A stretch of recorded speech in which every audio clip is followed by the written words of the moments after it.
Okay, welcome, Brigit. Thank you. I'm trying to contain. I have a lot of energetic excitement and questions been bubbling all morning. And before I unleash them, I just want to really honor the work that you're doing. I'm really really touched and tender about learning from you and being in the work that you do. And I think it's of utmost importance during this time, like this lifetime living thing that we're doing. Exactly. Yeah. It's so wonderful to be able to share something with meaning and embodiment. Like, what is more meaningful than arriving in your life using your gift? And so share, what are your gifts? How did you land here? How did you create alchemical alignment? Where did it come from? And however much of that story, that origin story you want to share, I'd love to hear. Great. It's fate, really. It's grace or spirit moving through me. I grew up in a family that was a family of immigrants after World War II, where I just worked with World War I recently, and so that's on my mind. Where both of my parents' families had been under bombs, and so the results of that were held in all of the bodies. And so the task of people after war is to find peace. And so, how many years, generations, decades, lifetimes later, is there any peace to be found again? And so, that's part of my task here on the planet. What does peace mean after bombs were dropped on my family? And what kind of threat responses could come out of that? Like, being completely frozen is something that I grew up with. Every level of me that I could imagine was frozen and maybe fake, presenting a human being to the world. Or once the freeze starts melting, fight could come up of like, get away, or flight, I've got to get out of here. All sorts of threat responses, things that we get to learn how to manage. And so creating alchemical alignment came through studying Aikido as a martial art, which is all about self-regulation and co-regulation, where you take the attacker to safety until they can re-regulate, like until they can get out of their attacking state. Ooh, let's keep you safe. What a brilliant method. And then also through studying body work, various kinds, I had volcanoes worth of threat responses coming out of my body. Who had any training to deal with things like that? And so for me, the ability to nurture over time a new reality and develop skills for catalytic changes from old realities to new realities, both of those ends of the spectrum, nurturing and catalysts for new possibilities. That's really important to me. Yeah, that's what created alchemical alignment, was the need for that. What were you like as a kid? Like, in order to be where you are now, did you know that? Were you kind of an old soul in that sense of? The old soul and the frozen kid, though. So like, I'll be a good girl, or, getting attention by crying and being ill. Could you take care of me, please? There's not a lot of normal, what anyone else might consider normal. So it was just, I'll be a semblance of a human being making my way through life. That was my experience on the inside. Yeah. And then friends pulled me into a program here or there, and I slowly awakened in the programs. Like, a relative brought me into Aikido the first time. I don't think I ever would have gone in that direction, but he was like, we're doing this. Oh, okay. Yeah. Have you always been working with bodies and energy and the path towards peace? Yeah, or did you have like a corporate career before this? Like, I'm always interested in the evolution. Right, the evolution of all of that. Yeah. I was on an academic path, like Georgetown bachelor's, Georgetown master's. My dad was a professor at Georgetown for 40 years here in DC. And so it was all academic. And then one person asked, what would you do? My mother-in-law actually opened this question and I'd never heard it before. What would you do if you? I was like, I exist. I have a heart. People could do what they want to do. Like everything until that point was left brain mental. You will do this academic path. What? I have a self, I have a heart. And so my grandfather, as I grew up, he was in Latvia and he was a healer who could do esoteric healing, moving and shifting people's energy bodies and shifting imprints that were in there to flowing health. I thought that was the coolest thing. And so that moved me in the direction of bodywork. What were you studying in the academic path? Like, has any of that weaved back in, or do you see any of that as some of the foundation for what you do? I studied many languages, Yeah. like 5 or 6 or something. And then also I got a master's in bilingual education and teaching languages. And so all of that, once you're teaching the vocabulary of the internal reality, the somatic,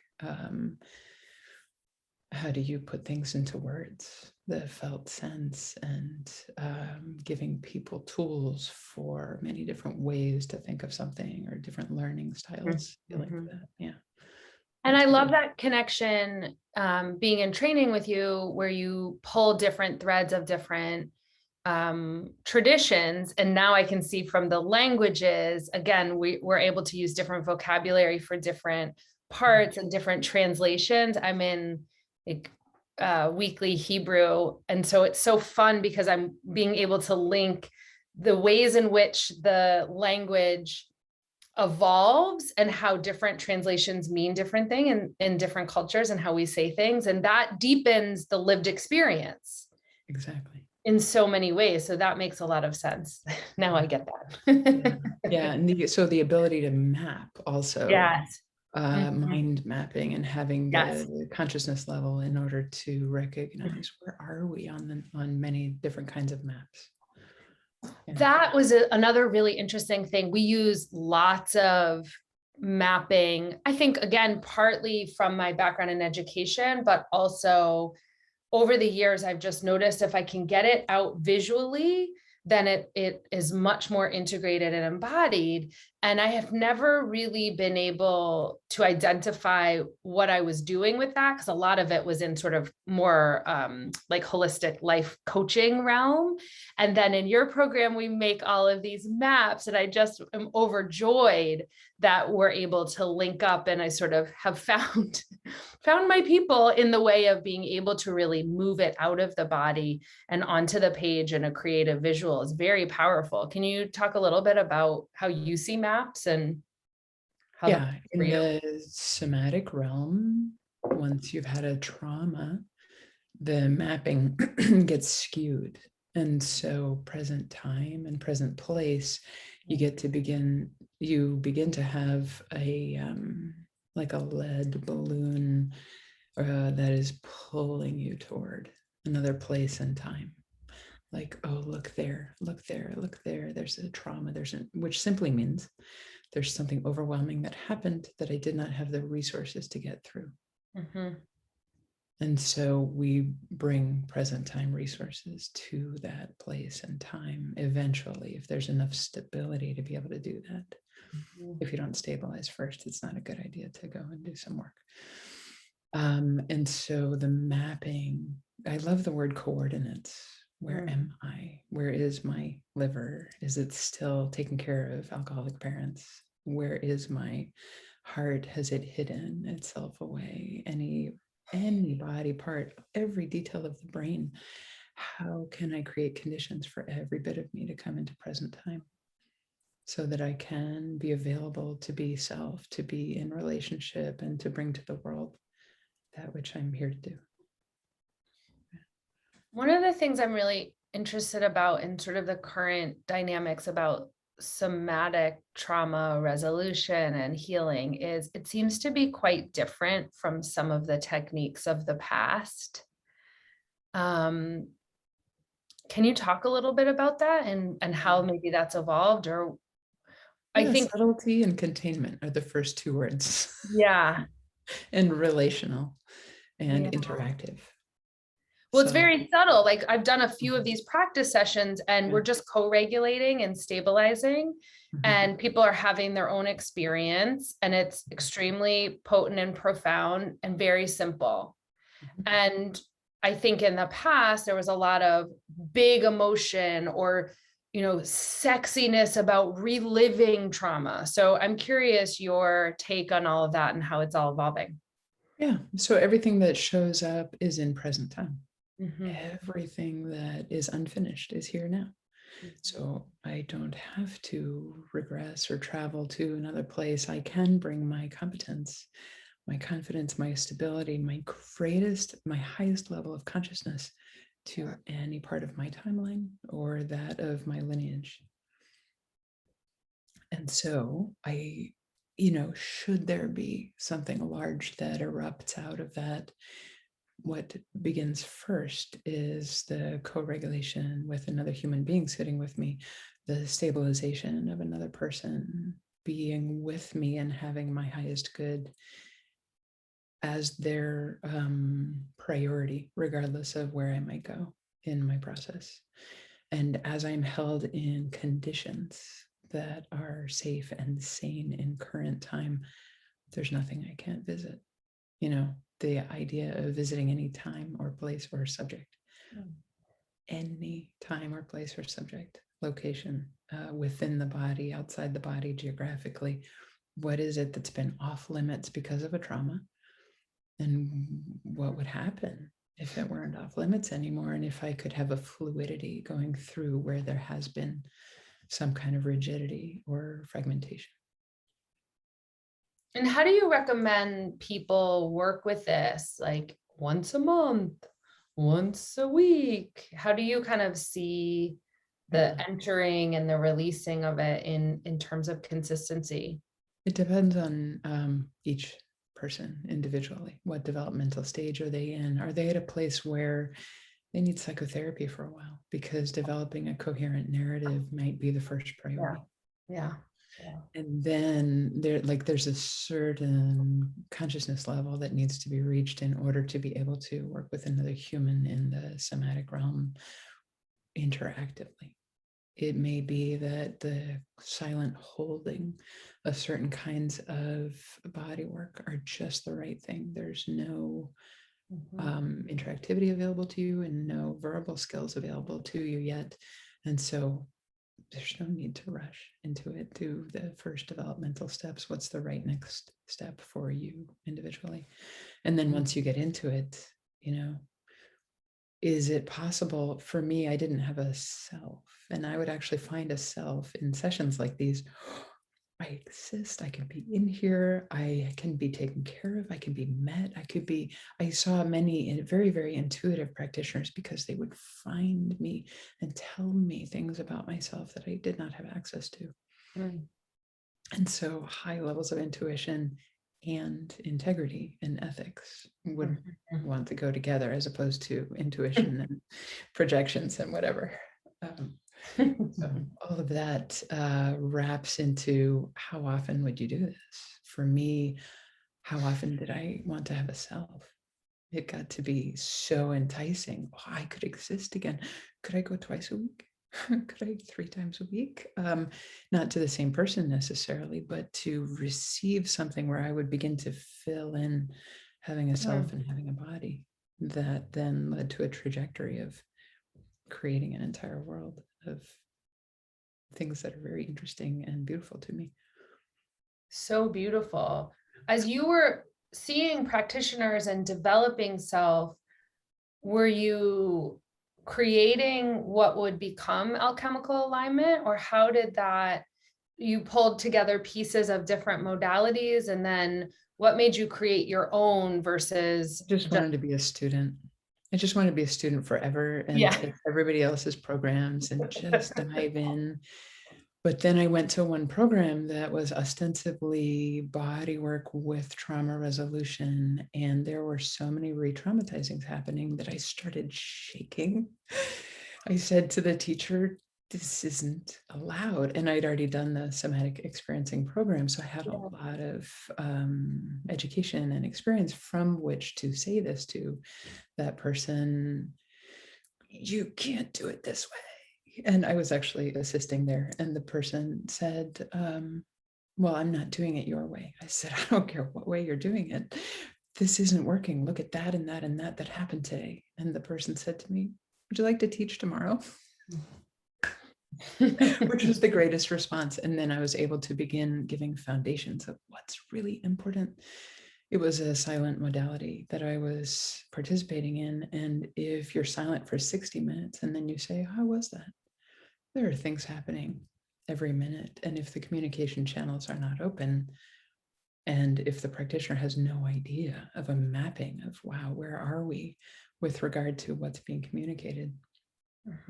There are a variety of re-injuring and sometimes unethical things that are going on in there. And so I felt like I had a gong to ring into this was 2012 or so, a gong to ring into the whole profession of like, you may not do it this way anymore.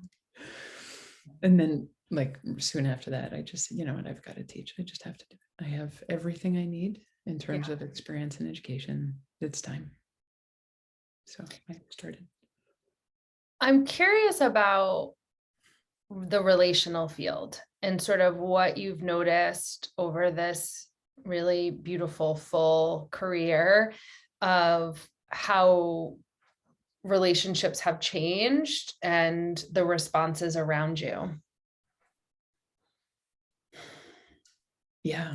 Well, so like a complete 180 from the medical and therapeutic fields having a hierarchy of expert and little person toward what we're doing anyway is more of an equality of I'm a human being with a nervous system. I've got my own history. I've got my own foibles. I've got my own shadow work to do. I've got my own difficulties in my nervous system. And as I become a practitioner, I can hold space for you in a beautiful way because of being a human being with a heart. And so I get to work with people in that way. And we have role clarity when I'm in what role. I can also be in the client role and shift and receive my own sessions. Every practitioner is a human being, as is every teacher. And so moving from the expert knows and is prescriptive and directive to, wow, an educated person could sit with you and have intuitions and invitations to things that would support you. Yeah. Have there been people in your life that weren't able to be with those changes with you? You know how sort of like the relational structures can change around us as we're shifting and evolving. And I find that sometimes it's actually very triggering for other people if I'm seeking peace or able to be in a state of like not hooking into opinion or, you know, I'm right, that sort of, you know, group think. The more open I am, there are some people who that's very activating for. Yeah. I might say that I see people as having 5 different layers of boundaries. And so I might have secret, private, semi-private, semi-public, and public zones of myself. And it's not necessarily that things have ended with some people, but they may move into different zones of presence with me. And the people who get into the deeper places are the ones who can grow with me. I love that. Right? What level do we study that in, this level of boundaries? Can't wait, can't wait. It's coming, it's coming. That'll be, 3 and 4. You'll get that. I really feel like a lot of the things that you talk about should be like humaning 101. Like, yes, like it's obvious. It's obvious, and yet Once it's you're open to it, once you're aware of it. Yeah. Yeah, we would want everyone to know. Unfortunately, the program is open. I ask for practitioners to right, come simply because it's intermediate to advanced right. level, everything. And if you're a beginner, that brings up more Yeah. shame. Yeah. The people don't have the foundation. It's for practitioners for private practice. And so we want them to have something about business structure and ethics before they come. So it's not everything is brand new and it's just way up so much. So someone's listening to this and they're very intrigued. What are the next steps for learning more or experiencing? Mhm. Well, in our community, Maintain Alignment, which is a mighty network, we have monthly offerings where you can come for an hour and a half, which is nothing compared to a passion. Like, I want to know everything now. But we do have a monthly hour and a half ritual or meditation or session. That's a group session. We will have wonderful offerings starting in February with senior students, Great. where I'm shifting from me teaching all of the foundational 100 hours to senior students, teaching them, and people will be able to come to just 1, 2, or 3 before diving into more of a in-depth program. And what else? I could also say, please go to another program, a massage school, a coaching program, something that will begin to have you be a Reiki. One of our students, Jessica Sharp, has a lovely Reiki year-long program, which I appreciate. Go to something that'll give you the basic bones of a practitioner type of a program, whether it's mental health or physical of some kind. Yeah. Okay, it is November when we're recording, which is the season of the ancestors and the veils being thin. Yeah. What is your relationship to spirit and ancestor and lineage, and how is that part of your life? One of the reasons I feel so called to your work is because this is included. It's not separate than. Yeah. Constant contact. Like, what is not would be a better question. Is there any part of my life that is not with that? Because co-regulation is a foundation of self-regulation. And so who am I co-regulating with at any moment? Is there a dearly departed who's here whispering in my ear? Like, ooh, could we guide you in this direction? From what to put in the soup all the way to how am I structuring my next year's calendar? Listening for guidance from spirit guides as well as ancestors and dearly departed teachers and such, as well as much more of a cosmic connection and deep into the earth and nature, like what is not sentient and participating. And I'm not giving all of that much attention if it's not. Yeah. Yeah, at this point, right? Like it's too valuable Yeah. in Yeah. every way. Yeah. For me, there's a continual connection with that, which is living and breathing and tidal and looking for a vibrational elevation of humanity.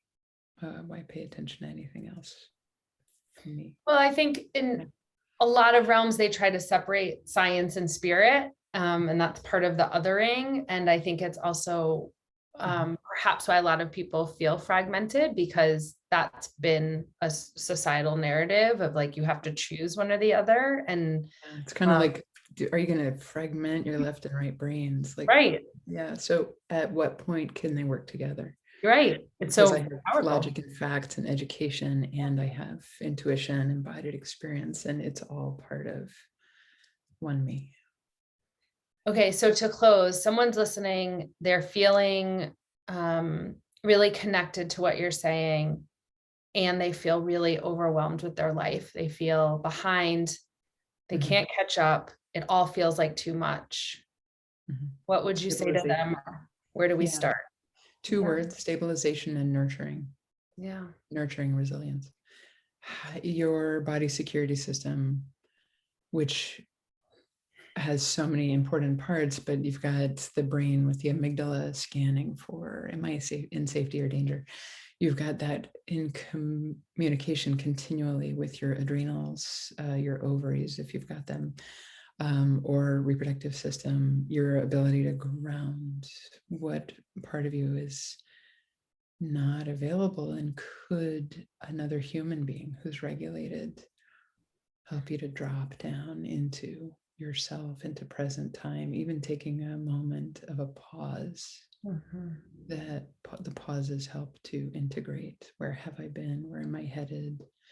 Integrating the past, preparing for the future. The ability to pause is a really important skill, and find stability. Do I have any legs? There are a variety of traumas that pull us up and out of our legs, and actually developing the ability to drop down with gravity, which I'm doing right now as I'm speaking. If you know any other people who have legs that could help your body have legs, which sounds ridiculous in current culture, and the ability to drop down, down, down with gravity and magnetics and find the living earth below, can save your life, can change your thinking patterns. It can create a whole new reality, because reality development is based on your state. Thank you. More, please. Just more. I'll just sit and listen. I think my sort of like light, the little girl soul version of me wants to know if there's any wisdom flowing through you, any guidance for this season ahead, this year ahead. With all of the changes going on, knowing how connected you are to your lineage and your ancestors and guides. Is there any wisdom that wants to be shared? Preparation. Preparation is a great subject to hang out with. Not arriving somewhere that you haven't been oriented to, if there's any chance of having some preparation time. And who's available to scoop up the little girl? Because it's the adult self who really gets all of your skills. And can the adult at any point scoop up the little one and say, you don't have to do it without me. I won't let you, as a matter of fact, do it without me. I got this one, and I'll keep you safe. Yeah. And any one of us with young ones who were traumatized, that can feel overwhelming. Like, what? Yet again, I have to do something. Everything's always been up to me. What are you talking about? I'm talking from a place of having developed an adult self who can scoop that one up, which means that I've gotten enough support and co-regulation and placed myself into the hands of other people who have been on a journey like this, so that my body could learn from theirs and evolve, develop into a super competent adult, not superficially, but deeply, with a heart, with a belly, with a place for any age of myself on my timeline to be nurtured and protected, so they don't have to take over and cope with all the things that are on my calendar. So good. Yeah. So glad that you invited me to say these things, so I get to say them. I just feel like, now I can move through this beautiful day. I feel so full. Thank you so much. I will put links to everything. Is there any specific place you want to send people? A lot of people are on Instagram. Alchemical Alignment has a page there. I failed to mention that I'm starting a new program in January as well for people who are already practitioners, a 4-level 100-hour next program. My last one probably. And so alchemicalalignment.com is where to find information about all that, as well as the monthly offerings for educated clients or practitioners. That's who those are for. Yeah. I'm so grateful to be in relationship and to be learning from you and your wisdom. What a gift. I truly honor everything that you're bringing forth. It's really magnificent. Thank you so much. Magnificent. It is so wonderful to have you in the group, bringing your Thank you. amazing self.